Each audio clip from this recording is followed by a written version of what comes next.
अनंत धर्मणः सत्यम् पश्यन्ति तदात्मनः अनेन शान्तमयी मूर्ते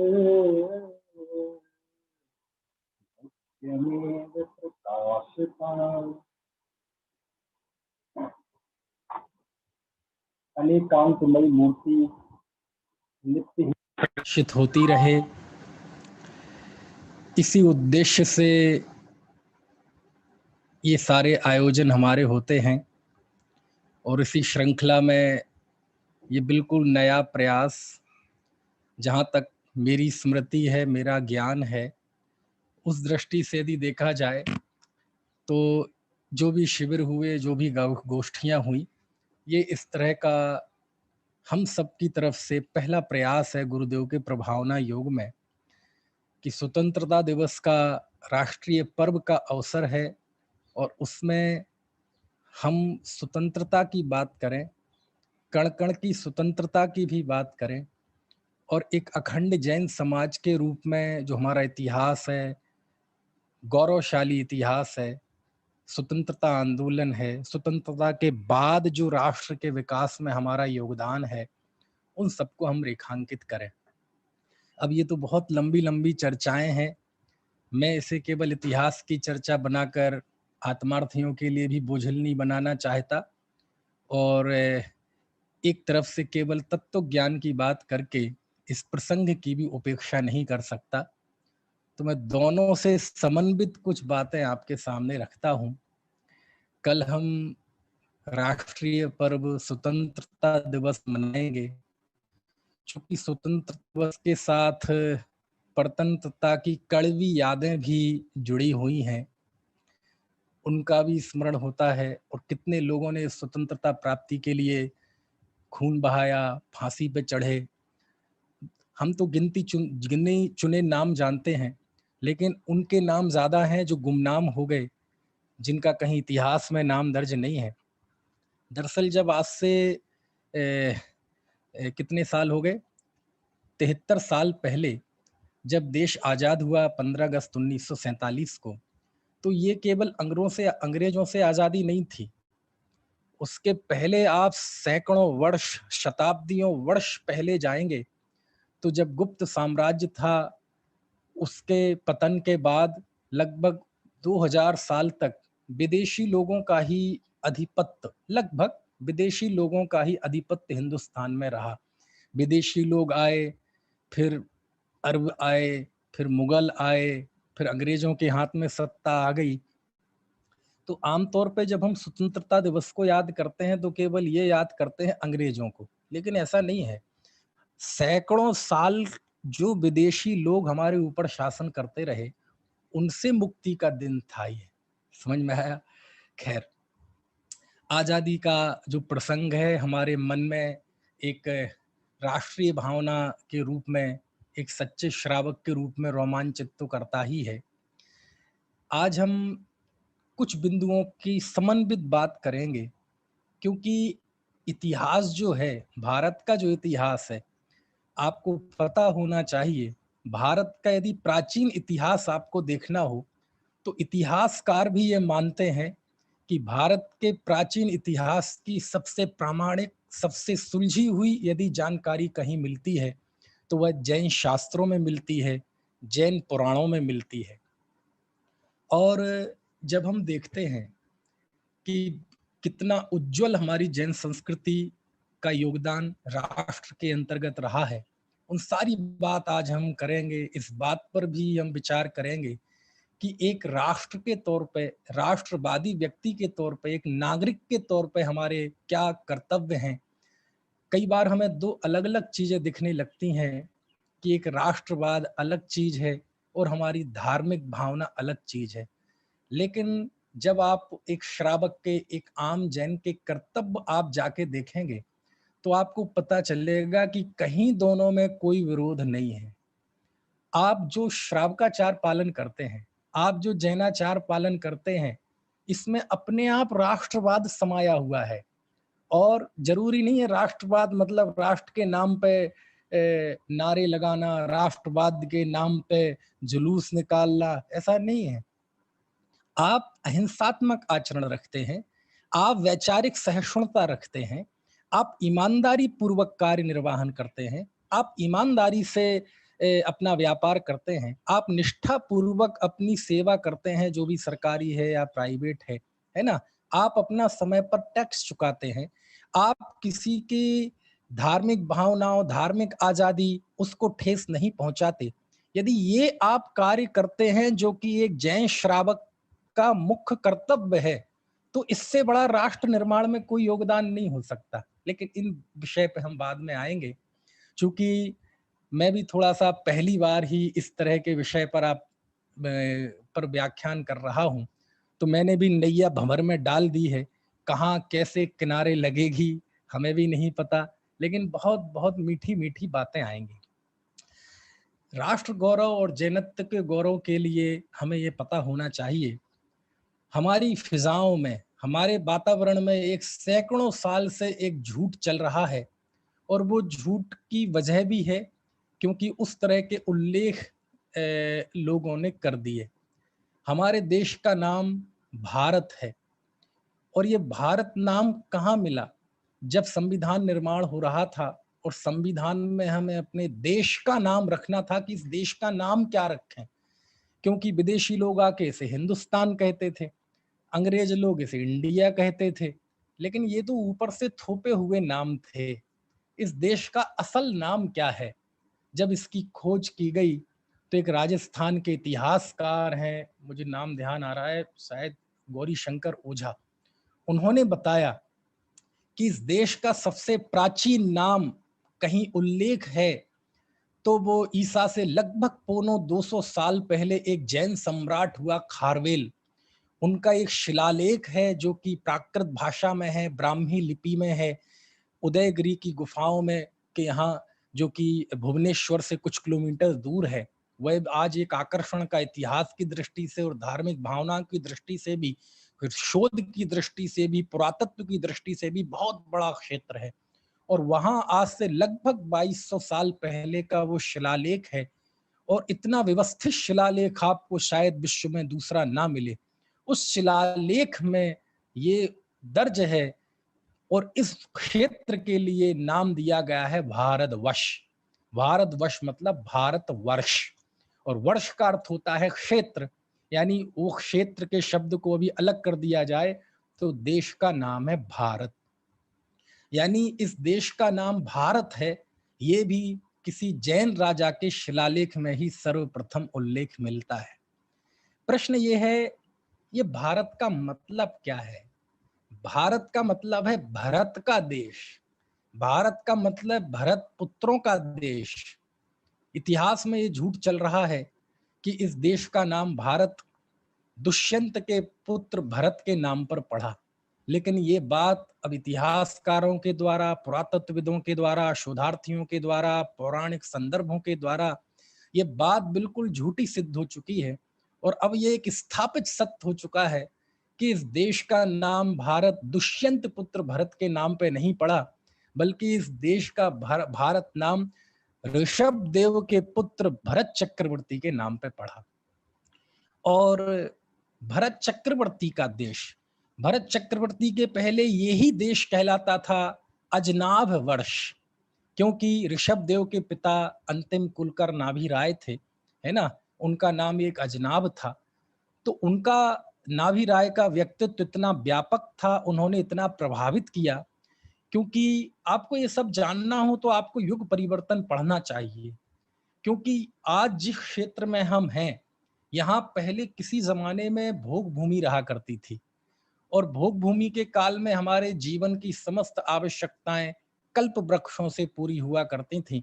हमें कोई श्रम नहीं करना पड़ता था, कोई ऑफिस नहीं होते थे, कोई स्कूल कॉलेज नहीं होते थे, किसी भी तरह के मंत्रालय नहीं होते थे।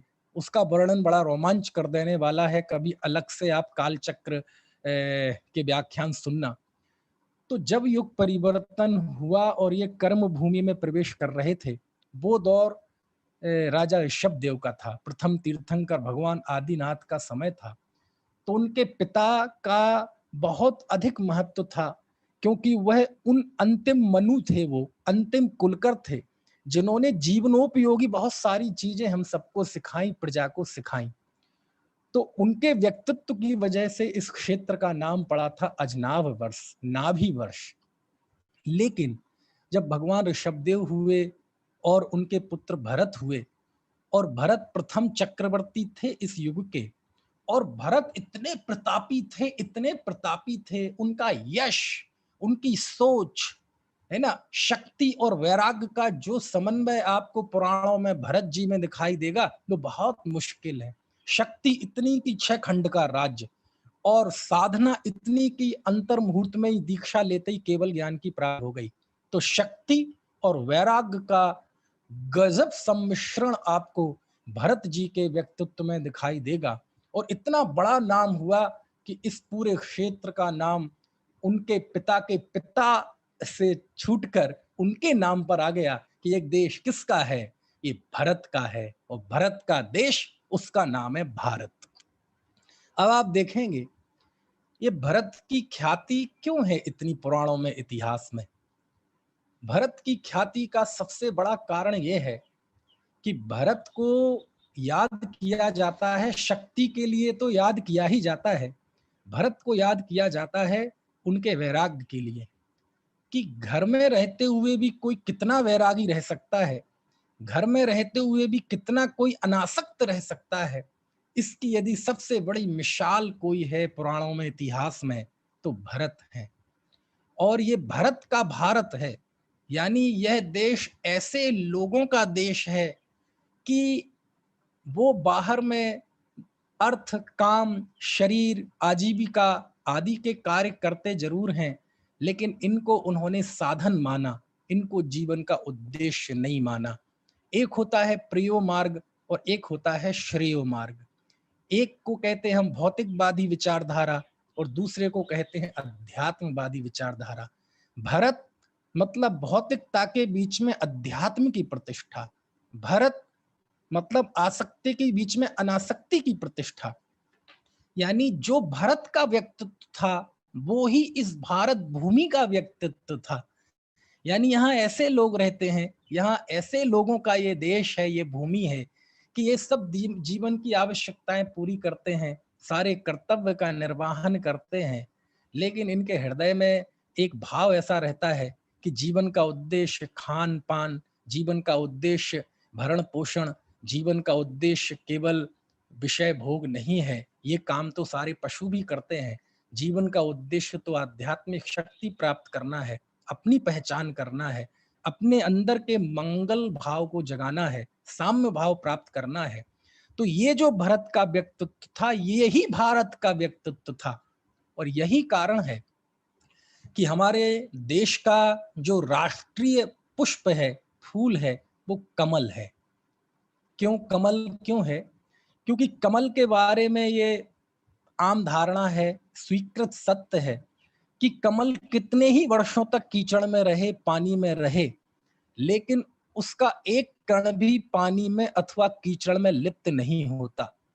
ये हमारी भारत की संस्कृति को, हमारे देश की धड़कन को प्रस्तुत करने वाला ये कमल का फूल है।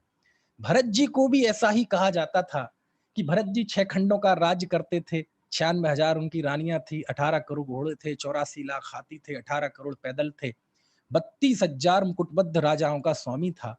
लेकिन एक अलग जीवन था भरत का, अंदर में एक ऐसा अनासक्ति भाव का दिया जलता था। ये आंखों से वो सारी दुनिया तो देखते थे, लेकिन एक अंतर्दृष्टि ऐसी थी जिसमें वो केवल अपने आप को एक अखंड चिद्रूप देखते थे। आंखों से 6 खंडों को देखते थे, लेकिन भीतर में एक अखंड देखते थे।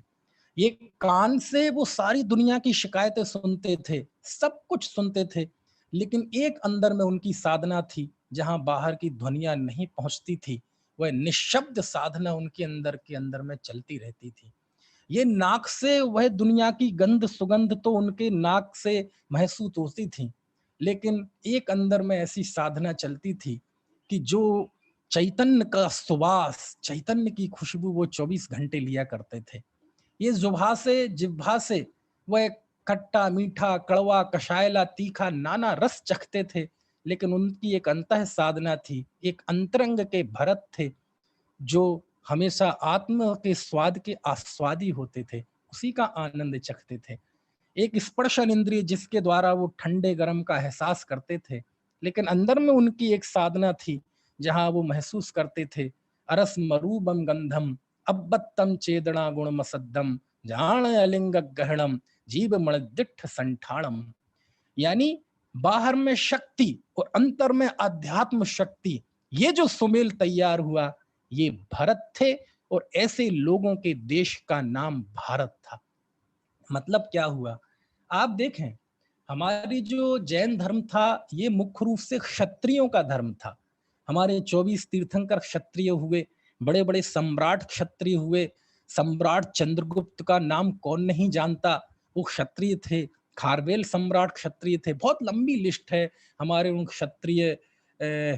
यानी एक क्षात्र धर्म था कि जीवन की आवश्यकताएं पूरी हो रही हैं, कर रहे हैं, अपने कर्तव्यों का निर्वहन कर रहे हैं, लेकिन सभी क्षत्रिय राजा अंत में सब कुछ त्याग करके जैनेश्वरी दीक्षा अंगीकार करते थे। और ये जैनेश्वरी दीक्षा अंगीकार कोई अचानक तो हो नहीं जाती थी कि जिस समय दीक्षा ली उसी समय कोई नया व्यक्तित्व प्रकट हो गया। ये उस बात का नतीजा था कि शासन करते हुए भी, क्षात्र धर्म को निभाते हुए भी, प्राणियों की और राज्य की रक्षा करते हुए भी, युद्ध करते हुए भी, भीतर में जो अनासक्ति रहती थी वो वह अनासक्ति अंत में इस रूप में प्रकट हो जाती थी कि वह नग्न दिगंबर दीक्षा अंगीकार कर लेते। कहने का मतलब यह है कि हमारे देश का इतिहास अनासक्ति का इतिहास रहा है, क्षात्रियों का धर्म रहा है ना। लेकिन समय बदला, युग बदला, परिस्थितियां बदली, अब ये मुख्य रूप से व्यापारियों का धर्म हो गया। किसी समय करोड़ों की तादाद में जैनी थे, आज 50 लाख से भी कम रह गए। कारण क्या थे, उस पर बहुत लंबी चर्चा हो सकती है। कैसे ये सब हुआ, ये सारी सोचने लायक बातें हैं। आप देखो हमारे राष्ट्र निर्माण में कितनी, आज पूरे राष्ट्र निर्माण की जो नीतियां तैयार होती हैं, कहाँ तैयार होती हैं, ये तैयार होती हैं संसद में, है ना। अभी नई शिक्षा नीति का भी बिल आएगा, उसमें भी, है ना, कैबिनेट ने पास कर दिया, संसद में भी चर्चाएं होंगी। कोई भी नीति बनती है तो संसद में बनती है। अच्छा, आप बता सकते हैं दुनिया की किस पार्लियामेंट का नाम संसद है? किसी का नाम संसद नहीं है, पार्लियामेंट है। सब जगह असेंबली है, लेकिन कहीं किसी के असेंबली को, पार्लियामेंट को संसद कहा जाता है? नहीं। हमारे देश के उसको संसद कहा जाता है। ये संसद शब्द कहां से आया? ये संसद शब्द का अर्थ जो है वो इतना रोमांचित कर देने वाला है कि सच में आपको एक ऐसी भाव भूमि मिलेगी कि कितना गौरव है हमारी इस जैन विचारधारा का, आर्हत विचारधारा का। ये जैन विचारधारा कहते ही हमें एक संप्रदाय का बोध होने लगता है, लेकिन वास्तव में ये भारत की विचारधारा है, ये अखंड भारत वर्ष की विचारधारा है। आज तो समय ऐसा आया कि भूमि के टुकड़े बट गए। पहले ये अफगानिस्तान, कंधार, है ना, ये सब काबुल, पाकिस्तान, ये सब हमारे अखंड भारत वर्ष का ही हिस्सा था। लेकिन भूमि के टुकड़े, पहले मान लीजिए पाकिस्तान में भी कुछ होता था तो हमारा दिल धड़कता था, आज राजनीतिक कारणों से वो दूसरा हो गया तो अब उसके नाम पे दिल नहीं धड़कता। तो ये भूमि के बंटवारे तो कृत्रिम होते हैं, लेकिन राष्ट्र ये सब हमारे मस्तिष्क में होता है। समझ में आया? खैर, तो मैं ये कह रहा था कि ये संसद शब्द कहां से आया, ये संसद क्यों कहते हैं जो कि दिल्ली में मौजूद है, इसके पीछे बहुत मार्मिक कारण है। और इन सब पे विचार हुए जब हमारे संविधान निर्माण हुए, 3 साल लगभग लगे उसको निर्माण करने में, 100 से भी ज्यादा उसकी सभाएं हुई, इन सब बातों पे विचार हुए। उस समय 55 सांसद जैन थे, आजादी के बाद जो चुनाव हुआ। खैर, तो आपको बताएं, संसद शब्द आज से लगभग 1900 साल पहले हमारे, है ना, कलिकाल सर्वज्ञ आचार्य समंत भद्र स्वामी ने संसद शब्द का इस्तेमाल किया। आप जाएंगे उनके स्वयंभू स्तोत्र में, 18वें तीर्थंकर अरनाथ भगवान की स्तुति का 12वां छंद है जिसमें उन्होंने संसद शब्द का इस्तेमाल किया।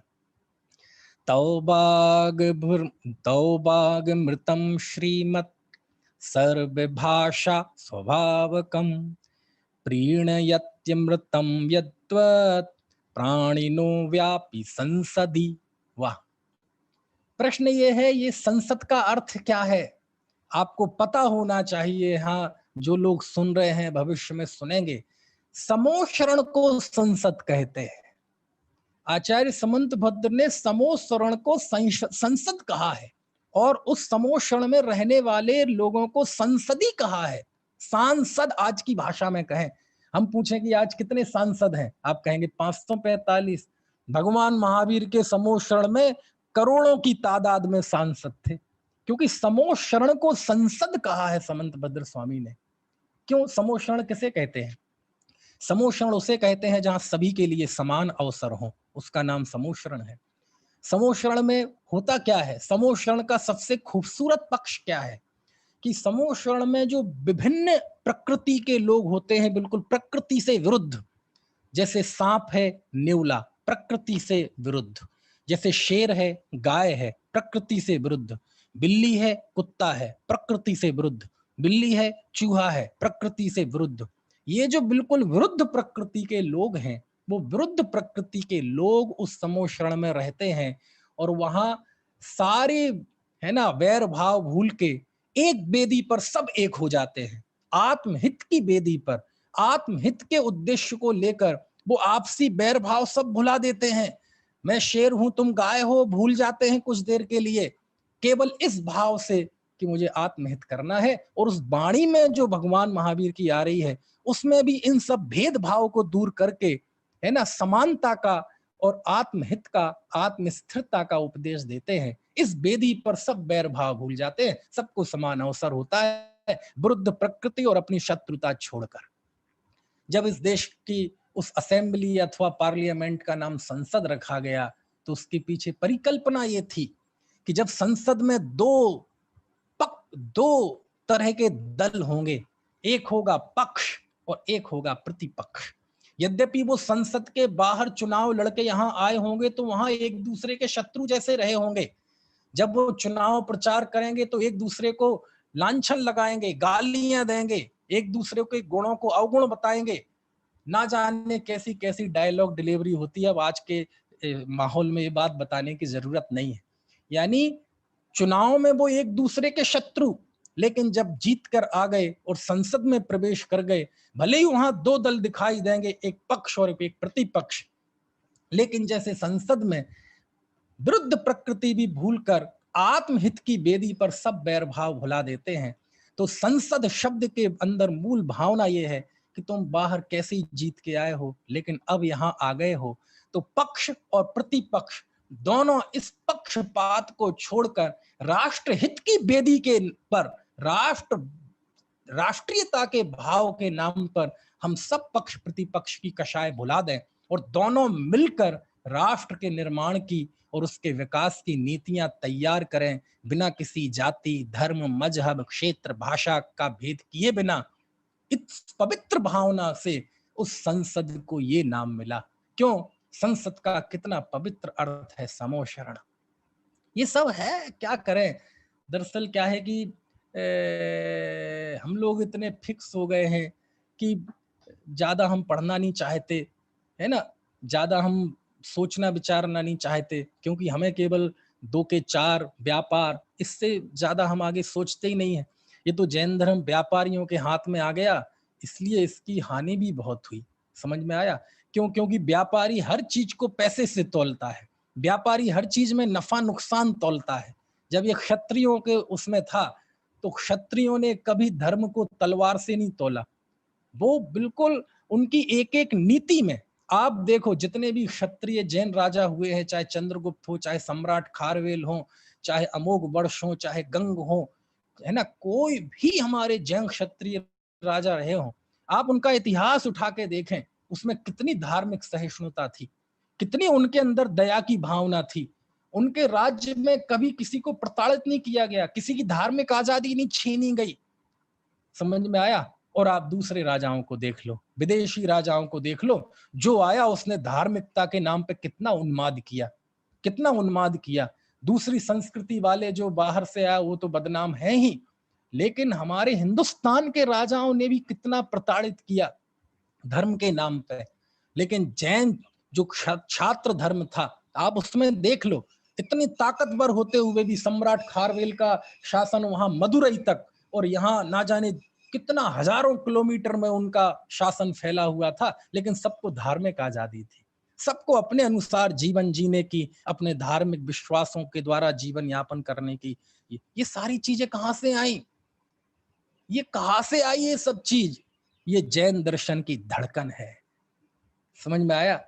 ये जैन दर्शन की धड़कन है, इसे हमें समझना पड़ेगा। आज व्यक्ति पूछता है कि साहब राष्ट्र के निर्माण में व स्वतंत्रता प्राप्ति में क्या योगदान है जैनों का? अरे आज तो ये बातें इसलिए होने लगी क्योंकि थोड़े से पता नहीं क्या है, अब शिक्षा नीति में बदलाव हो रहा है, उम्मीद करते हैं कुछ अच्छा आए। समझ में नहीं आता, ज्यों ज्यों व्यक्ति पढ़ा लिखा हो रहा है, ज्यों ज्यों शिक्षा का प्रचार हो रहा है, त्यों तो व्यक्ति कट्टरपंथी होता जा रहा है। बड़े बड़े इंजीनियर, बड़े बड़े पढ़े लिखे आतंकवादी पकड़े जा रहे हैं, आईएएस में जाने के लिए तैयार हैं।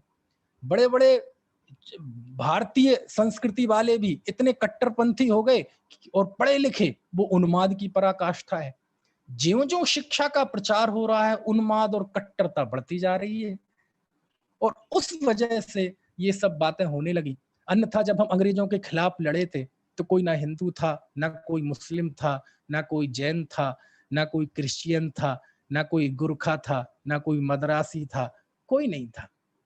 क्यों? क्योंकि हम सब अंग्रेजों के सामने दलित थे। दलित मतलब जातिगत दलित नहीं, दलित मतलब कुचले हुए। अच्छा, एक बात मैं आपसे पूछता हूं, हमें परतंत्रता में क्या दिक्कत थी? भोजन आज भी मिलता है, तब भी मिलता था। जिनके पास पैसे हैं वो तब भी ऐश करते थे, आज भी ऐश करते हैं। जो नौकरी करते थे उनको उनकी वृत्ति तब भी मिलती थी, आज भी मिलती है। सबके शादी विवाह तब भी होते थे, आज भी होते हैं। पूजा पाठ है ना, नवाज गिरजा घर में प्रार्थना तब भी होती थी, आज भी होती है। सब कुछ वैसा ही है जैसा अंग्रेजों के जमाने में होता था और आज भी है। कई लोग तो ऐसा भी कहते उस समय ज्यादा बढ़िया था अनुशासन प्रशासन की दृष्टि से। फिर फर्क क्या था? फर्क ये था, हमारा जो दबा हुआ आत्मविश्वास है, कि हमारे अंदर ये बात घुन की तरह खाई जा रही थी कि हम इतनी प्राचीन संस्कृति, ये क्षात्र धर्म, ये क्षत्रियों का देश, ये अनासक्त लोगों का देश, और आज इस पे शासन भौतिकवादी लोग कर रहे हैं। ये जो भाव था, इसकी वजह से वो आजादी की तड़फन हुई, और उसमें सब एक थे, कोई वहां जाति की बात नहीं थी। ये तो बाद में राजनीतिक कारणों से जाति की बातें जुड़ गई। यही कारण है कि राष्ट्र निर्माण में आंदोलन में कितने जैन थे। अरे भाई, उस समय ऐसा कोई जातिगत कोई बातें थोड़ी होती थी। आज की तरह आज लोग ये बोलने लगे कि हमारी जाति के सेना में इतने लोग हैं, बताओ आपके प्रांत से कितने लोग हैं। अरे इस बिंदु पे जाति धर्म कहां से आ गए? लेकिन फिर भी ऐसे ऐसे इतिहास में मिलते हैं, कितने जैनी लोग फांसी चढ़े, कितने लोगों ने अपने घर की संपत्ति लुटा दी राष्ट्र के नाम पे। ऐसे, अब चूंकि इस विषय का मैं विशेषज्ञ नहीं हूं, मैं टूटा फूटा ही बता पाऊंगा, लेकिन अभी आपको ये सारी चीजें, राष्ट्र निर्माण में स्वतंत्रता आंदोलन में भारी योगदान रहा जैनों का। अरे और प्राचीन इतिहास में जाके देखो आप, महाराणा प्रताप की सेना में जब मुगलों से उन्होंने लड़ाई करी थी, लगभग 1000 जैनी लोग उस मुगल सेना में थे। क्या बात करते हैं? क्यों? क्योंकि हमारा आत्मधर्म और राष्ट्रीय धर्म कहीं टकराता नहीं है। जब गुजरात पे मुगल सेना ने आक्रमण किया तो वहां के सेनापति थे आबू आबू जैन, और इतना वीर सेनापति कि वो दोनों हाथों में तलवार लेके जब युद्ध करता था तो ऐसे तलवार ऐसे चलती थी जैसे बिजली चमक रही हो। बिजली की गति से उनकी तलवार करती थी, और है ना, सर काटती जाती थी शत्रुओं के। और सुबह से शाम तक युद्ध चलता था। शाम को युद्ध पूरा हुआ और बस वहीं युद्ध भूमि में शस्त्र रखे, अपने हाथ पैर धोए, और वहीं चादर बिछा के वह जी प्रतिक्रमण करने लगा। अब ये बात समझ में नहीं आई। वो लोग देख रहे हैं, सब लोग देख रहे हैं कि ये चक्कर क्या है। अगले दिन युद्ध हुआ, फिर वो स्थिति बनी, तो शाम को रानी ने पूछ ही लिया कि हम दो चीजें देख रहे हैं, ये क्या तुम्हारी मतलब विरुद्ध, डबल स्टैंडर्ड, बोले एक तरफ तुम जब युद्ध में जाते हो तो ऐसे लगते हो जैसे महाकाल बनकर आए हो, ऐसे तुम सर काटते हो कि जैसे गाजर मूली की सर काट रहे हो, और यहाँ युद्ध खत्म हुआ और तुम बैठ जाते हो और क्षमा याचना करते हो। खमामि सभ्य जीवाणाम सभ्य जीवा खमंतु में मिट्टी में सब भूदेसु भैरम मज्जमणा केड़ भी। मैं सब जीवों को क्षमा करता हूँ, सब जीव मुझे क्षमा करें, है ना। एक इंद्रिय, दो इंद्रिय, तीन इंद्रिय, चार इंद्रिय, पंच इंद्रिय की मैंने मन से, वचन से, काय से जो भी विराधना की हो वो सब दुष्कृत हो, मिच्छामि दुक्खड़म। ये क्या चक्कर है भैया। तो उन्होंने कहा देखिए, ये हमारा व्यक्तिगत धर्म है, ये हमारा निजी मामला है, और वो हमारा राष्ट्र धर्म है। समझ में आया। जब हम वहां रणभूमि में होते हैं तो हमारी भूमिका बदल जाती है। उस समय हम आत्मार्थी नहीं है, उस समय हम सम्यक दृष्टि, अब अपनी भाषा में बात कर रहा हूं, उस समय हम सम्यक दृष्टि मुमुक्षु भेद ज्ञानी नहीं है। उस समय हम सैनिक हैं, हमारे सामने चुनौती है अपनी राष्ट्र भूमि, अपनी मातृभूमि, और हमारे सामने चुनौती है इस सामने खड़ा हुआ शत्रु। उस समय हम एक सैनिक हैं, हमारा एक ही कर्तव्य है कि अपनी इस मातृभूमि से इन विदेशियों को हटाना, इसके लिए मरना पड़े मारना पड़े, इससे हमें कोई फर्क नहीं पड़ता। क्योंकि शास्त्र में कहा है कि सम्यक दृष्टि के जीवन में भी विरोधी हिंसा होती है। होती है मतलब प्रेरणा नहीं है, देखी जाती है, उपादेय है लेकिन देखी जाती है। अपने ऊपर, अपने परिवार के ऊपर, अपने धर्मायतनों के ऊपर, अपने राष्ट्र के ऊपर जब कोई संकट आता है तो बिल्कुल भिड़ जाना, समझ में आए ना, मौत की कीमत पर भी, है ना। ये हमारा राष्ट्र धर्म है। लेकिन उसी दौरान हमारा एक दिल और भी धड़कता है जो ये बात कहता है कि ये हिंसा हो रही है, ये परिस्थिति जन हिंसा है, लेकिन हिंसा कभी सार्वभौमिक सार्वकालिक मूल्य नहीं हो सकता। ये परिस्थिति है जो बन गई है, एक प्रसंग बन गया है जिस वजह से मुझे ये शस्त्र उठाना पड़ रहा है, लेकिन ये शाश्वत मूल्य नहीं है, ये उपादेय नहीं है। ये परिस्थिति अलग चीज है और वस्तु स्थिति अलग चीज है। हम परिस्थिति का भी सामना करेंगे और वस्तु स्थिति का बोध भी हमारे अंदर होगा। हमने इन्हें इसलिए मारा क्योंकि इन्होंने हमारे ऊपर आंख उठाई, लेकिन दुनिया में ऐसे जीवों की भी हिंसा होती है जिन्होंने हमारा कोई बुरा नहीं किया, कोई बुरा नहीं किया, उनकी भी हिंसा होती है, उन सबका हम प्रतिक्रमण करते हैं। जो हम बुद्धिपूर्वक जिनको हमने मारा है, हमें पता है हमारी तलवारों से जितने लोग मरेंगे, इनके बच्चे यतीम हो जाएंगे, इनकी माँ बहनें, है ना, वो विधवा हो जाएंगी सब, लेकिन और उनसे पीढ़ी दर पीढ़ी जो कष्ट होगा उसकी हम कल्पना भी नहीं कर सकते। लेकिन एक मानवीयता के नाते हमारा उनसे भी क्षमा भाव है कि परिस्थिति बनी है। समझ में आए ना। ये सब बातें जब उस आबू जैन ने बताई तो वो रानी दंग रह गई। बोले ये कहलाता है, जिसे हम क्षात्र धर्म कहते हैं, ये क्षत्रिय धर्म कहलाता है। मतलब एक तरफ शक्ति और दूसरी तरफ अनासक्ति, एक तरफ ताकत और दूसरी तरफ आत्मबल, एक तरफ अपने आप को बाहर से देखना और एक को अपनी तरफ से अंदर से देखना। तो ये सारी चीजें जैन इतिहास की भरी पड़ी हैं। जब मौका आता है तो हमारे जैन श्रेष्ठियों ने, भामाशाह ने नेतृत्व किया था महाराणा प्रताप की उसमें सेना में, और जब मौका आया तो खजाने खोल दिए, खजाने खोल दिए। अरे वो फतेहपुर सीकरी का इतिहास देख लो, सिखों के उसमें, है ना, जब उनके दोनों बेटों को मार दिया गया तो कोई जगह देने तैयार नहीं था उनको अंतिम संस्कार के लिए। राजा ने कहा ये सिक्के जितनी, बोले इतनी जगह तो दे दो साहब उनके अंतिम संस्कार के लिए। बोले जो सोने के सिक्के बिछा देगा तो जगह देंगे उतनी जगह में। तो टोडरमल थे, जैन टोडरमल श्रेष्ठी, उन्होंने सिक्के बिछा दिए उतनी जगह पे। राजा ने पैंतरा बदल दिया, बोले सीधे नहीं खड़े सिक्के बिछाओ। उसने खड़े बिछा दिए और उस जगह को लेकर वहां फिर संस्कार कराया। आज भी ये गाथा वहां लिखी हुई है सिखों के उस तीर्थ में, आप जाके देखें वो टोडरमल। अब कितनी बातें हैं, बहुत सारी बातें हैं। कहने का अर्थ ये है कि हम कभी राष्ट्रीय कर्तव्य को और अपने आत्महित के मार्ग को कभी टकराने ना दें। दोनों कोई अलग अलग नहीं है।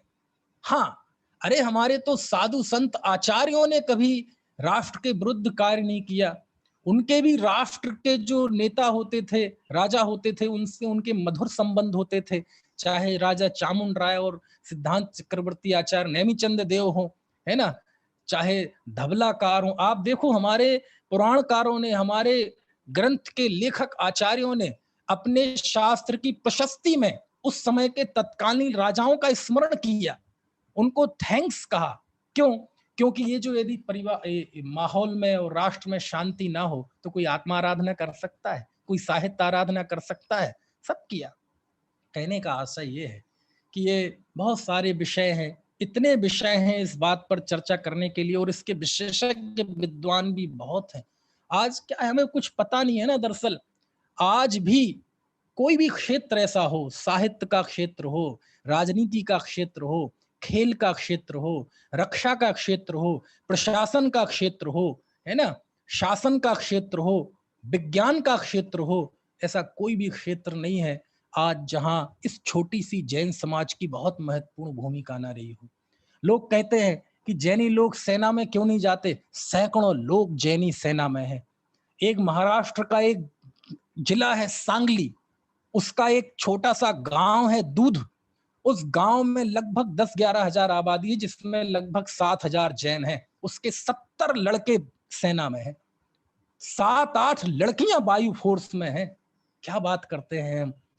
एक तो मेरी पाठशाला का पढ़ा हुआ लड़का वायु फोर्स में, वायु सेना में है, करेली का है, अनमोल जैन। उस छोटे बच्चे को मैंने पाठशाला में पढ़ाया है, वो आज एयर फोर्स में है। ऐसे बहुत हैं।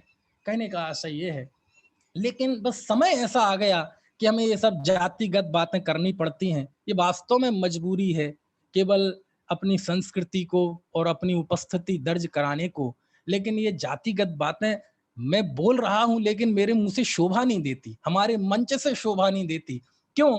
क्योंकि हम एक इतनी व्यापक संस्कृति रहे हैं इतिहास में कि आज यदि हमें जैनत्व के लिए ये बातें करनी पड़ी तो हमें सोचना चाहिए कि क्यों करनी पड़ रही हैं। समझ में आया ना, क्यों करनी पड़ रही हैं? इतनी व्यापक संस्कृति के हिस्सा रहे हैं। और एक और बात मैं बता दूं कि राष्ट्र निर्माण में, स्वतंत्रता में सबसे बड़ी केंद्रीय भूमिका किसकी रही? राष्ट्रपिता महात्मा गांधी की। और उन्होंने हथियार क्या बनाया? अहिंसा को, सत्य। आप इतिहास में उठा के देख लीजिए, इतिहास में उठा के देख लीजिए, किसी भी राष्ट्र, किसी भी भाषा के राजनीति शास्त्र के ग्रंथ खोल के देख लीजिए, किसी भी स्थान पर राज्य की 6 प्रकृतियां, है ना, कहीं भी देख लीजिए, सत्य अहिंसा रूप में माना गया है? नहीं माना गया, किसी ने नहीं माना। लेकिन गांधी जी से बड़ा कोई आविष्कारक नहीं हुआ। उन्होंने सत्य अहिंसा, जो कि एक आत्मीय मूल्य थे, उसको राजनीतिक तौर पे तख्ता पलट का साधन बना दिया, हथियार बना दिया। ऐसा एक भी उदाहरण दुनिया में नहीं है, बल्कि इतिहास की, राजनीति की पुस्तकों में तो अहिंसा, सत्य को क्रांति में बाधक माना गया है। बोले अहिंसावादी सत्यवादियों को तो दूर रखो, ये हमारे आंदोलनों को, हमारी क्रांति को कमजोर करेंगे। लेकिन कमाल की बात है, उन गांधी जी ने उस अहिंसा को हथियार बना दिया। जो हमारी आत्मनीति थी उसे राजनीति बना दिया, और क्या मंगल हुआ। राजनीति जब धर्म में घुस जाती है तो अमंगल होता है, लेकिन जब धर्म राजनीति में घुस जाती है तो मंगल होता है। और कहां से मिले? तो संविधान के 63 नंबर पृष्ठ पर लिखा है, भगवान महावीर की अहिंसा से प्रभावित होकर गांधी जी ने राष्ट्र को आजादी कराने में अहिंसा को एक शस्त्र के रूप में इस्तेमाल किया। एक 63 नंबर के पृष्ठ पे लिखा है। यानी हमारा संविधान ये कहता है कि जिस अहिंसा सत्य के आधार पर देश आजाद हुआ, वो सत्य और अहिंसा के संस्कार गांधी जी को जैन धर्म से मिले। उनकी माँ जैन थी। जब वो विदेश जा रहे थे और उन्हें वो संकल्प दिलाए गए थे माँ के द्वारा, वह एक जैन साधु के समक्ष दिलाए गए थे। आप पढ़िए उनकी आत्मकथा। श्रीमद राजचंद्र जी जो एक जैन मनीषी थे, उनको वो अपना गुरु मानते थे। कहने का आशय ये है। और आपको बताएं बहुत महत्वपूर्ण बात, हिंद स्वराज नाम की एक पुस्तक है, काका कालेलकर उसके संपादक हैं। उसमें गांधी जी के विचार हैं, और गांधी जी के विचारों से जो प्रश्न उत्पन्न होते हैं उन प्रश्नों का जवाब है। उसमें एक प्रश्न आया कि बापू, आपका ये जो अहिंसा सत्याग्रह है, ये तो कायरों का धर्म है। वहां जवाब दिया गया, सुनो भैया, कायरों का धर्म नहीं है, ये वीरों का धर्म है। क्या मतलब हुआ? बोले तुम क्या समझते हो, सामने अंग्रेजों की फौज खड़ी हुई है, घोड़े पे उनके बड़े बड़े सैनिक हैं, हाथ में अस्त्र हैं, शस्त्र हैं, और हम यहाँ निहत्थे खड़े हुए हैं, हम कायर हैं? हम कायर हैं? बोले तुम्हें पता ही नहीं है वीरता और कायरता। वो अस्त्र चला रहा है, उसे तुम वीरता कहते हो? बोले उसे तो शासकीय आदेश मिला हुआ है, यदि वो नहीं चलाएगा तो उसकी नौकरी जाएगी और अंग्रेज तो उसे लटका देंगे।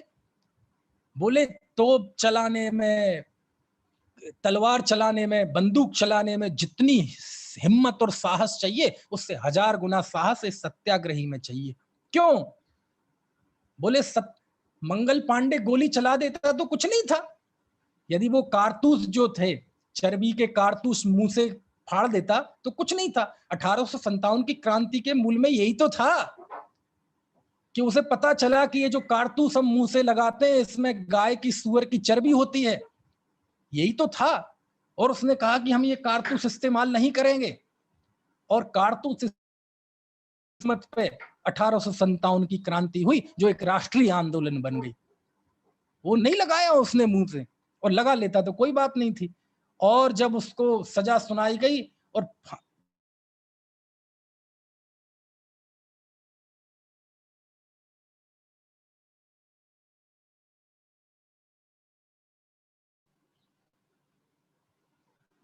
ये बीच में डिस्कनेक्ट हो गया। आवाज आ रही है? आ रही है आवाज? जी भाई साहब, आ रही है आवाज। जी भाई साहब। और वो तोप के सामने खड़ा हो गया, और तोप के सामने, अब मैं पूछता हूं, तोप चलाने में ज्यादा हिम्मत है कि छाती तान के कोई तोप के सामने खड़ा हो जाए, इसमें ज्यादा हिम्मत चाहिए? वो कह रहा है तुम मुझे तोप चला दो, मेरे चिथड़े चिथड़े उड़ जाएंगे, लेकिन ये काम मैं नहीं करूंगा। बोलो इसमें ज्यादा हिम्मत चाहिए कि नहीं? जब हमारे आंदोलनकारी बच्चे, बूढ़े, जवान, ये जब आतताई अंग्रेजों के सामने झंडा लेके खड़े हो जाते थे, अंग्रेजों भारत छोड़ो, इंकलाब जिंदाबाद, और वो कहता था कि झंडा नीचे कर दो नहीं तो हम गोली मार देंगे, कहते तुम्हारी गोलियां खत्म हो जाएंगी, लेकिन ये झंडा थामने वाले सीने कम नहीं पड़ेंगे, तुम मारो। तो बोलो, बोले ये छाती पे गोली खाने में ज्यादा हिम्मत चाहिए कि गोली चलाने में ज्यादा हिम्मत चाहिए? चलाने वाला तो सरकारी ड्यूटी कर रहा है भैया, इसमें हिम्मत चाहिए कि अपना बीबी, बच्चे, घर, सब अपनी जिम्मेदारियां सब कुछ छोड़ के वो मरने के लिए तैयार है, इसमें हिम्मत चाहिए। वो कहते हैं सत्याग्रह में वो हिम्मत नहीं, सत्याग्रही अहिंसावादी में ये हिम्मत अपेक्षित है। कहने का आशय ये है, ये गांधी जी जिस सत्याग्रह के लिए अनशन करते थे, ये कहां से आया अनशन? आत्मशुद्धि करते थे, ये कहां से आई ये सब बातें? ये जिन धर्म के संस्कार थे जो गांधी जी के पास थे। समझ में आ रही है बात? बहुत बातें हैं, बहुत बातें हैं। आप देखो, इस राष्ट्र के प्रति हमारे कर्तव्य क्या है, थोड़ी इस पे भी बात कर लें। क्या कर्तव्य हमारे इस राष्ट्र के प्रति? देखो, जो जैनत्व के कर्तव्य हैं वो इस राष्ट्र के कर्तव्य हैं। क्या मतलब हुआ? क्या मतलब हुआ? आप देखो, जैन दर्शन की आत्मा क्या है? जैन दर्शन का प्राण क्या है? जैन दर्शन का प्राण है अनेकांतवाद। अनेकांतवाद यानी सह अस्तित्व की भावना भी उसमें शामिल है। क्या है अनेकांतवाद? आज सारे विश्व, आप देखो, आज विश्व एक ऐसे बारूद के ढेर पे खड़ा है, सच में किस समय चिंगारी जल जाए और सब उसमें समा जाए कुछ नहीं पता। बड़ी बड़ी राष्ट्र की शक्तियों ने, अमेरिका ने, जापान ने, चाइना ने, रूस ने, कोरिया ने, सबने मिसाइलें ताक रखी, तैयार कर रखी हैं, परमाणु बम तैयार कर रखे हैं, और एक एक परमाणु बम इतने भयंकर हैं कि राष्ट्र के राष्ट्र खत्म हो जाए, मिट्टी में मिल जाए। मैं आपसे पूछता हूं, जब ये सारे दो संस्कृति, दो देश जब एक दूसरे के खिलाफ खड़े होते हैं, तो उसके पीछे कारण क्या है? क्यों खड़े होते हैं? क्या उनके पास खाने के लिए रोटी नहीं है, रहने के लिए घर नहीं है, पहनने के लिए कपड़े नहीं है, अपनी धार्मिक आजादी नहीं है? दोनों अपने में रहे तो सब कुछ है, किसी के पास कोई कमी नहीं है, लेकिन फिर भी एक दूसरे की तरफ निगाहें क्यों तरेड़ते हैं, क्यों एक दूसरे की तरफ तोप के मुंह कर रखे हैं? क्योंकि वो ये समझते हैं कि बस मेरा अस्तित्व हो, मेरा शासन हो, मेरा जलवा हो, बस दूसरे रहें लेकिन मेरे अनुशासन में रहें। ये जो भावना है, ये भावना विश्व के लिए सबसे भयंकर घातक है। और इस भावना पर चोट करने वाला दुनिया के किसी धर्म का कोई सिद्धांत यदि चोट करता है तो वह अनेकांतवाद है। अनेकांतवाद क्या कहता है? अनेकांतवाद ये कहता है कि विरुद्ध विचारधारा है, विरुद्ध शक्तियां हैं, विरुद्ध लोग को सोचने विचारने के तरीके हैं। मैं भी रहूं, तुम भी रहो, मैं अपना काम करूं, तुम अपना काम करो। ये सह अस्तित्व की भावना, ये अनेकांतवाद की रीढ़ है ना? अभी वहां मत जाना, एक द्रव्य में नित्य और अनित्य, अभी मैं जो कह रहा हूं वो समझना है। आप देखो, देखो बहुत संवेदनशील बिंदु कह रहा हूं मैं। आज विश्व में करोड़ों लोग ऐसे हैं जिन्हें 2 वक्त की रोटी नहीं मिलती। करोड़ों लोग ऐसे हैं जिनके पास रोजगार नहीं है। करोड़ों लोग ऐसे हैं जो भूख से मर चुके हैं और आज भी लाखों मरते हैं। क्यों मरते हैं? इसके पीछे कारण क्या है? इसके पीछे कारण, आर्थिक जो कारण है वो भी अपना एक महत्व, लेकिन मैं एक नई बात आपको बताता हूं, बहुत महत्वपूर्ण। क्योंकि सारे विश्व के देशों का एक बहुत बड़ा हिस्सा राजस्व का, रेवेन्यू का जाता है रक्षा उपकरणों को खरीदने में, हथियारों को खरीदने में, सेना के टैंकर खरीदने में, राफेल खरीदने में, बोफोर्स खरीदने में, परमाणु बम खरीदने में, मिसाइलें खरीदने में। सबसे ज्यादा बजट यदि कहीं किसी का जाया होता है तो इन चीजों में जाया होता है। और पता चले कि जिसकी तैयारी में हम लगे रहे 30-30, 40-40 साल से कोई युद्ध नहीं हुआ, केवल बस हम रक्षा बजट बजट बजट, ये सारे विश्व की हालत है। और मैं ये कहता हूं कि जितना बजट सारा विश्व इस रक्षा के लिए, संरक्षण के लिए, हथियारों को जुटाने के लिए करता है, यदि उसका पाई पाई यदि राष्ट्र के काम में आ जाए, रोजगार के काम में आ जाए, खाद्य उन्मूलन के काम में आ जाए, तो दुनिया का एक भी व्यक्ति भूखा ना मरे, कोई भी कुपोषण का शिकार ना हो। फिर भी होता है क्यों? क्योंकि हमें अनेकांतवाद में विश्वास नहीं है, जियो और जीनो दो में विश्वास नहीं है, सह अस्तित्व की भावना में विश्वास नहीं है। और जब तक ये नहीं होगा, 2 संस्कृतियां, 2 विश्व ऐसे लड़ते रहेंगे। लेकिन कमाल की बात यह है कि बहुत दुख की बात है, आतंकवाद भी इसी मानसिकता से उपजा। और जो एक धर्म विशेष से अनुप्रमाणित आतंकवाद है, वो तो चलो दुनिया में सबको पता है। लेकिन आपको बात बताएं, दुनिया में जो विध्वंस है ना आतंकवाद, सुनना भैया ध्यान से, बहुत महत्वपूर्ण बात मैं कह रहा हूं, इसका संबंध हमारी वर्तमान जैन समाज से भी है। कि ये जो आतंकवाद है, ये आतंकवाद किसी धर्म से अनुप्रमाणित जो है वो तो सब जानते हैं, लेकिन ये आतंकवाद एक मानसिकता है, बहुत बड़ी मानसिकता है। और ये मानसिकता मैं देख रहा हूं कि ये हर व्यक्ति के अंदर, हर जाति, भाषा, मजहब, संस्कृति के अंतर्गत कहीं ना कहीं से ये आतंकवादी मानसिकता है। जो लोक में आतंकवादी हैं वो तो हैं ही, लेकिन आप हिंदुस्तान में आइए, हिंदुस्तान में प्राचीन संस्कृति वाले, भारतीय संस्कृति वाले आतंकवादी नहीं है। जो जहां बहुसंख्यक हो जाता है, उसके अंदर एक आतंक की भावना आ जाती है कि हम अल्पसंख्यक लोगों को अपने प्रभाव से, अपने प्रभुत्व से, ताकत से इन्हें झोंका कर रखें। जब दक्षिण भारत में आज से लगभग 1200, 1250 साल पहले लाखों जैनियों का कत्ल हुआ, एक दिन में 8000 दिगंबर संतों को सूली पे चढ़ा दिया गया, ये आतंकवाद नहीं था? हमें कश्मीर में से जब भगाए गए ब्राह्मण पंडित, वो तो आतंकवाद लगता है, लेकिन इससे बड़ा आतंकवादी गतिविधि हुई क्या हिंदुस्तान में कोई? एक दिन में 8000 जैन साधुओं को सूली पे चढ़ा दिया गया दक्षिण भारत में, तमिल प्रांत में। तो अपने अपने लेवल पे सब हैं आतंकवादी, अपने अपने समय पे सबके अंतर्गत एक आतंक, एक सोच है। ये मैं बता रहा हूं, आतंकवाद एक सोच है। और चलो जैनी आतंकवाद के शिकार हुए, लेकिन अब तो जैनियों में भी आपस में आतंकवाद के शिकार होने लगे, क्योंकि हम जैनी अल्पसंख्यक हैं। लेकिन अल्पसंख्यकों में भी तो एक अल्पसंख्यक है, हम भी उन्हीं में आते हैं। समझ में आया ना? आप सोचो, बहुसंख्यक जो जैन समाज है और जहां अल्पसंख्यक हम लोग हैं, आत्मार्थी कह लो, मुमुक्षु कह लो, क्या उन्हें मन वचन काय से अनेक तरह से प्रताड़ित नहीं किया जाता? क्या ताकत के नाम पर उनके खिलाफ फतवे जारी नहीं होते? क्या उन्हें मारने पीटने के फतवे जारी नहीं होते? ये आतंकवाद नहीं है।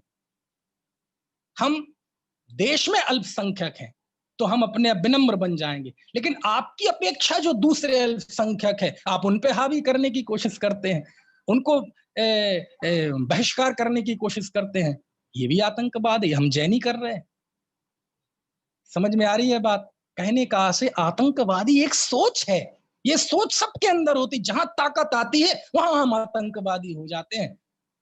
इसका मतलब क्या है कि हमें इस सोच के विरुद्ध लड़ना है, और इस दुनिया की इस सोच के खिलाफ यदि कोई है तो हमारा अनेकांतवाद है। लेकिन कमाल की बात तो यह है कि हम दुनिया को अनेकांत क्या समझाएंगे? अभी तो हमें लगता है जैनियों को अनेकांत समझना है। हमारे जैनी अभी आतंकवादी होते जा रहे हैं। समझ में आया ना? किसको हम समझाएंगे? दूसरे लोगों को जाके समझाएंगे? वो ये जाके कहेंगे कि तुम्हारे ही लोग आपस में एक दूसरे के खिलाफ फतवे जारी कर रहे हैं, हम क्या समझाएंगे दूसरे को आतंकवाद? ये चीज समझने की जरूरत है। आतंकवाद सारे विश्व की अशांति को दूर कर सकती है, क्योंकि आतंकवाद हमारे मस्तिष्क अनेकांतवाद हमारे मस्तिष्क पे चोट करता है, हमारे विचार को दुरुस्त करता है, दुनिया को देखने की हमारी जो नजर है उसको दुरुस्त करता है, क्योंकि सारी दुनिया यहीं से तो संचालित हो रही है। समझ में आया ना? आप देखो, हमें पंचशील के सिद्धांत दिए जैन धर्म ने, अहिंसा, सत्य, अचौर, अपरिग्रह, ब्रह्मचर्य। क्या है ये चीजें? अहिंसाणु व्रत। हम लोग कहते ना, राम राज्य चाहिए, राम राज्य चाहिए। मैं एक लाइन में बता दूं,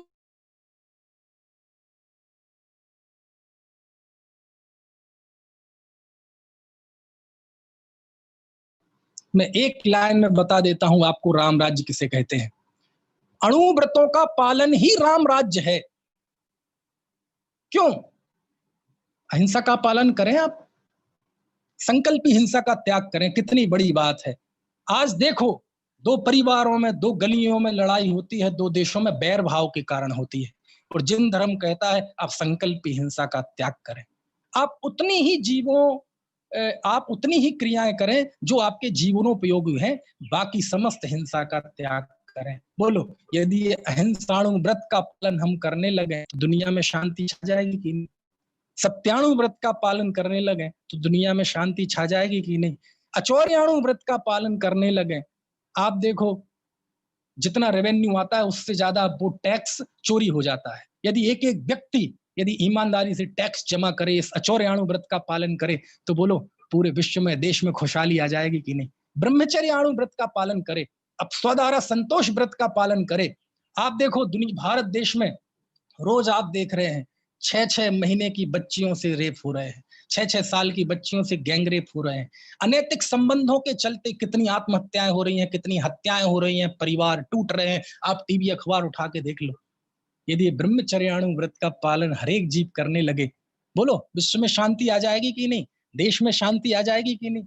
अपरिग्रह जितनी जरूरत है उतना रखना, इससे ज्यादा नहीं रखना। यदि ये भाव हमारे अंदर आ जाए तो पूरे विश्व में, पूरे देश में कोई भी व्यक्ति गरीब भूखा नहीं सोएगा। क्यों? हमने पेटियां भर रखी है, हम उस पे सांप की तरह, जैसे खजाने पे सांप बैठ गया है ना, ऐसे जोड़ जोड़ के उस पे पूंजी इकट्ठी करके सांप की तरह उस पे बैठ गए हैं। आप किसके हक को मार रहे हैं? आप उन गरीब लोगों के हक को मार रहे हैं जो 2 जून की रोटी बरस। ये जो हमारे जैन सिद्धांत है, राष्ट्र धर्म के लिए कोई अलग से राष्ट्र धर्म नहीं है। जो हमारा जैन सिद्धांत है, जैन आचार है, उसका पालन ही राष्ट्र धर्म है। आप ईमानदारी से, आप व्यापार है तो ईमानदारी से करें, आप नौकरी में है तो जो कार्य जहां योग्य हो उस कार्य को ईमानदारी से करना ही राष्ट्र धर्म। गोपाल दास बरैया थे, अपने बेटे को लेकर ट्रेन से मुंबई जा रहे थे, और रास्ते में एक स्टेशन पर उनका बेटा कितने साल, 3 साल का था शायद, 3 साल हो गए, जन्मदिन था, और 3 साल तक की टिकट नहीं लगती थी बच्चों की, और 3 साल होते ही आधी टिकट लगती थी। वह स्टेशन पे उतरे और गए टिकट काउंटर पे और कहा मुझे एक बच्चे आधा टिकट दे दो। वहां कोई टिकट देने के लिए तैयार नहीं। बोले किस? बोले मेरा बच्चे का आज जन्मदिन है, अब ये 3 साल का हो गया, आगे की यात्रा के लिए मुझे टिकट दीजिए। अरे बोले कुछ नहीं चलता है। अरे क्या है, आप कैसे? उन्हें लगा ये कौन से ग्रह का प्राणी आ गया, क्योंकि हिंदुस्तान में तो ऐसी बातें है। यहाँ तो जब मैं बस वगैरह में जाता हूँ, आप जाते होंगे, तो पता नहीं 12-12 साल के बच्चे 6 साल के हो जाते हैं। कभी कभी बोले 12 साल का बच्चा है लेकिन टिकट ना कटवाने पड़े बोले 6 साल का है। तो फिर कभी कभी लगता है कि जो जिनके गोद में बच्चे हैं 3-3 4 साल के, ये तो बेचारे अभी पैदा ही नहीं हुए। उन्होंने कहा टिकट दीजिए, वहां भीड़ इकट्ठी हो गई, पुलिस वाले आ गए, स्टेशन मास्टर आ गया, बोले ऐसा करो आप मत लो टिकट, कुछ नहीं होगा, बोले लिख के दो आप। तो लिख के देने के आज भीड़ लग गई, वहां स्कैंडल बन गया और उन्होंने जबरदस्ती करके उसका टिकट लिया। देखो ये होता है जैन श्रावक। और उसकी चर्चा नेहरू जी के साथ हुई और नेहरू जी ने कहा उस समय राष्ट्र के प्रधानमंत्री ने कि यदि एक एक व्यक्ति उन जैन साहब जैसा हो जाए तो हम देश में सोने की पटरियां बिछा दें। बात समझ में आ रही है मेरी? आप सोचो, हम सब जैन हैं, क्या हमारे अंदर ऐसी ईमानदारी के मूल्य हैं क्या? हम तो 2-2 रुपये के लिए बिक जाते हैं। आप बताओ कोई ईमानदारी से ऐसा टैक्स पे करता है? जब हम ट्रेन में जाते हैं तो रिश्वत दे के सीट लेते हैं कि नहीं? जब हम चौराहे पे जाते हैं वो चालान बनाता है तो 1000 रुपए का चालान 100-200 रुपए दे के निपटाते हैं कि नहीं? और जब वो करते हैं तो राष्ट्र नीचे जाता है। क्यों? क्योंकि आपके दिए गए धन का कोई ऑनलाइन रिकॉर्ड नहीं होता और वो साला ब्लैक मनी में चला जाता है। ब्लैक मनी मतलब राष्ट्र के लिए घुन। आप सोचो, ये हमारे इतिहास है, ऐसे पुरुष हुए हैं इतिहास में। तो हमारी जो श्रावकाचार है, वो श्रावकाचार ये कहता है कि तुम बस इसका पालन करो। ये राष्ट्र धर्म भी है, आत्म धर्म भी है। 4 प्रकार की भावनाएं बताई गई: मैत्री भावना, प्रमोद भावना, कारुण्य भावना, माध्यस्थ भावना। सभी जीवों के प्रति मैत्री का भाव। अकलंक स्वामी इसकी व्याख्या करते हैं मैत्री भाव की, कि मैत्री भाव कहते किसे हैं? वो कहते मेरे मन वचन काय से कृत कार्य तन्मूदना से किसी को दुख ना हो, इस अभिलाषा का नाम मैत्री भाव है। मैत्री भाव मतलब सबको फेसबुक पर रिक्वेस्ट भेज देना, गले में हाथ लगा लेना, सबको घर में घुसा लेना, इसका नाम नहीं। मेरे द्वारा किसी को कष्ट ना हो, बस इस इच्छा का नाम मैत्री भाव है। सोचो आप, अकलंक स्वामी ने लिखा है 7वें अध्याय तत्वार्थ सूत्र की टीका में। माध्यस्थ भावना, बोले जीवन में जो आपके सामने लोग आपको रूबरू होंगे वो आपसे विरुद्ध भी होंगे, आपकी विचारधारा के विरुद्ध होंगे, आपकी अनुकूलताओं के प्रतिकूल होंगे, सब तरह के होंगे। लेकिन आप ऐसा मत करना कि उनके प्रति हिंसा पे उतारू हो जाएं। आप उनसे विद्वेष मत पालना, आप माध्यस्थता का भाव रखना। बोलो ये माध्यस्थता का भाव आ जाए, बोलो कुछ रहेगा देश में? विसंगति रहेगी, युद्ध रहेंगे, संघर्ष रहेगा? नहीं रहे। ज्ञानी जैल सिंह ने कहा था कि यदि एक देश का एक एक व्यक्ति यदि जैन धर्म को पालन करने लगे तो सारे देश के पुलिस स्टेशन खत्म हो जाएंगे, हमें पुलिस की जरूरत ही नहीं पड़ेगी। समझ में आ रही है बात? टाइम हो गया है। कहने का आशय ये है कि हमें अलग से कुछ नहीं करना है। जो कुछ है हमारे पास, जो कुछ हमारे ज्ञानियों ने, आचार्यों ने श्रावक के कर्तव्य लिखे हैं, बस उनका पालन करना ही। क्योंकि ना तो अब अंग्रेज हैं, ना अब मुगल हैं, ना अब अरब हैं, ना अब शक हैं, ना अब भूण है, ना अब यूनानी है, कोई नहीं है, हम ही हम हैं। कौन है? सब हम ही हम हैं। हमें कोई राष्ट्रीय, लेकिन आप देखो अहिंसा की ताकत। आज भी हिंसात्मक आंदोलन के सक्सेस होने की संभावना पॉइंट्स में भी नहीं है, पॉइंट्स में भी नहीं है हिंसात्मक आंदोलन के सफल होने की गुंजाइश। क्यों? हिंसात्मक आंदोलन होती है, पुलिस दबा देगी, आपको जेल में डाल देगी। लेकिन यदि आप कोई अहिंसात्मक आंदोलन करते हैं तो उसकी संभावना 99% तक होती है। आप आजादी से लेके आज तक के इतिहास को उठा के देख लो, अहिंसात्मक आंदोलनों ने सफलता पाई है, हिंसात्मक आंदोलन सफल नहीं हुए। ये राष्ट्र निर्माण में हमारे जैन मूल्य काम आते हैं। और वास्तव में ये भारत भूमि तो कितनी महान रही है। यहाँ बस आसक्ति के बीच में अनासक्त रहना, ये बस ये भरत का भारत है, ये समझ लीजिए आप। ये भरत का भारत है और भरत मतलब अनासक्त और उसकी प्रजा मतलब अनासक्त। हम देह में रहें लेकिन देह से भिन्न स्वयं को देखें, ये भारतीय संस्कृति है। खारवेल सम्राट के उस शिलालेख में इस बात का उल्लेख है, उसके लगभग 14 वर्षों के कार्यों का उल्लेख है उस 2200 साल पहले जैन सम्राट खारवेल के शिलालेख में, उस शिलालेख में इस बात का भी उल्लेख है कि उस सम्राट खारवेल ने देह और आत्मा को भिन्न जाना। ये क्षात्र धर्म है। उस शिलालेख में उल्लेख है कि वह राजा था सम्राट, उसने देह और आत्मा को भिन्न जाना, यानी भेद विज्ञान किया। शिलालेख में उल्लेख है। आपने शास्त्रों में तो पढ़ा होगा, जब कुंद कुंद देव कहते हैं कि मैं तुम्हें स्वानुभव से आत्मा दिखाऊंगा। समझ में आए ना? 5वीं गाथा समय सार की, तम एयत्त बेहत्तम दाए हम अपड़ो सभी वेड़ यदि दाए ज पमाणम चुक्के ज छलमना घेतबम। लेकिन एक सम्राट भी हुआ, हजारों किलोमीटर जिसका शासन फैला था, उसके शिलालेख में लिखा कि उसने शरीर और आत्मा का भेद ज्ञान किया, आत्मज्ञान किया, यानी शक्ति के बीच में अनासक्ति, है ना? यही वास्तव में शास्त्र धर्म है, जैन धर्म है, एकमात्र धर्म है। यही जीवन शैली है इस हिंदुस्तान के लोगों की, चाहे भरत रहे हों, चाहे आदिनाथ रहे हों, चाहे नाभि राय रहे हों, चाहे महावीर रहे हों, कोई भी रहा हो, हम इसी संस्कृति को जिए, आसक्ति के बीच में अनासक्ति की संस्कृति को जिए। यही राष्ट्र की सबसे बड़ी धरोहर है, यही सेवा है, यही राष्ट्र धर्म है, यही आत्मधर्म।